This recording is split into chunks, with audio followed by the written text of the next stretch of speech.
Gubio town is about 97 kilometers away from Maiduguri, the Borno state capital. Well, our correspondent Jesse Tafida joins me now for more updates on this developing story. Jesse, what more are you hearing about this latest news, and how do you think this item got its way to that vicinity? What are you hearing? We've lost connection with our correspondent live for us from Borno. As soon as we have established contact with him, we'll bring you more updates on that story. Now, let's quickly take you back to Plateau, or well away from Plateau, rather. The federal government says it will be investigating allegations of corruption and oil theft against the Chief of Naval Staff. The Minister of State for Defense, Bello Matawale, assured that the administration of President Bola Tinubu has zero tolerance for corruption in the public service. Sifon Nessian has more on this.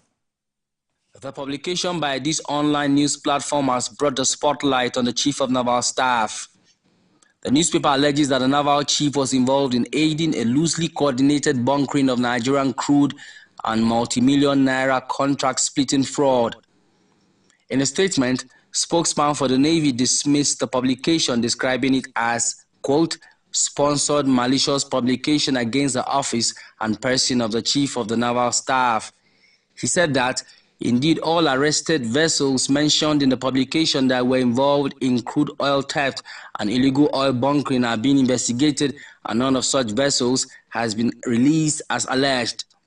He added, the CNS does not award or oversee oil bunkering contracts. The award of such is the sole prerogative of NMPCL. End of quote. But the Ministry of Defense has disclosed it will be collaborating with relevant agencies to investigate the allegations against the Chief of Naval Staff. In a statement from the ministry, the Minister of State said the government is, quote, committed to upholding the highest standards of integrity and accountability within the Nigerian Armed Forces. The allegations leveled against Vice Admiral Emmanuel Ogala are serious. End of quote. Since he assumed office, the naval chief has been having a running battle with a crude oil pipeline security company. It's unclear if this is another leg of the battle. Sifon Nessian, TVC News, Abuja. Well, let's take you to Kogi State, where the Vice President, Kashim Shettima, has expressed absolute confidence of the Tinubu administration in the new governor of Kogi State, Usman Ododo, to deliver the dividends of good governance to the people. The Vice President said this at the inauguration of Usman Ododo and Salifu Oyibo as the Governor and Deputy Governor of Kogi State. It's the inauguration of Usman Ododo as Governor of Kogi State, and Vice President Kashim Shettima is here among other dignitaries. The Constitution of the Federal Republic of Nigeria. First to take the oath of office was the Deputy Governor, Salifu Oyibo. Sovereignty, integrity, true allegiance. Moments after, Usman Ododo takes the oath of office as Governor of Kogi State at the Muhammad Buhari Square in Lokoja. Governor Ododo pledged that under his leadership, key federal government programs will have a local adaptation to the realities of Kogi State. We are going to make Kogi State an attractive investment destination for local and foreign investors. As we grapple with challenges of the past, we must reckon that it is indeed a new beginning, and we must therefore work together to stem the tide of greed and irresponsibility in whatever guise, shape, or form. Governor Ododo commended President Tinubu for his commitment to the conduct of free and fair elections in the country. A rising tide in turbulent waters.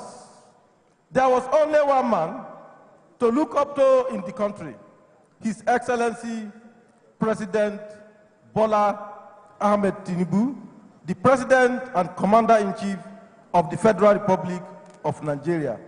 Mr. President, sir, we all witness firsthand your unflinching commitment to a peaceful, fair, free, and credible election in Nigeria. Vice President Kashim Shettima, while delivering his address, assured that the change of baton from one progressive to another will not disrupt the dividends of good governance. It is precisely during these tumultuous times that a leader of North proves their resilience. It is this resilience that sets us apart as we navigate through challenges that shape our collective destiny. Today, as we celebrate a well-won victory, let us remember that no one functions in isolation. A defining principle of sound leadership is the wisdom to acknowledge one's roots and the collective effort that propels success.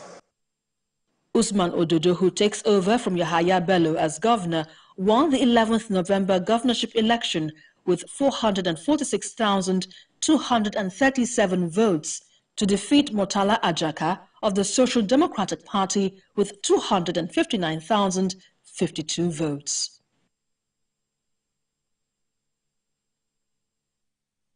We'll shift our focus to Delta State now, where a 12-year-old Sylvester Oromoni Jr., who died under controversial circumstances on the 30th of November 2021, has been buried at his family home in Warri South local government, where we have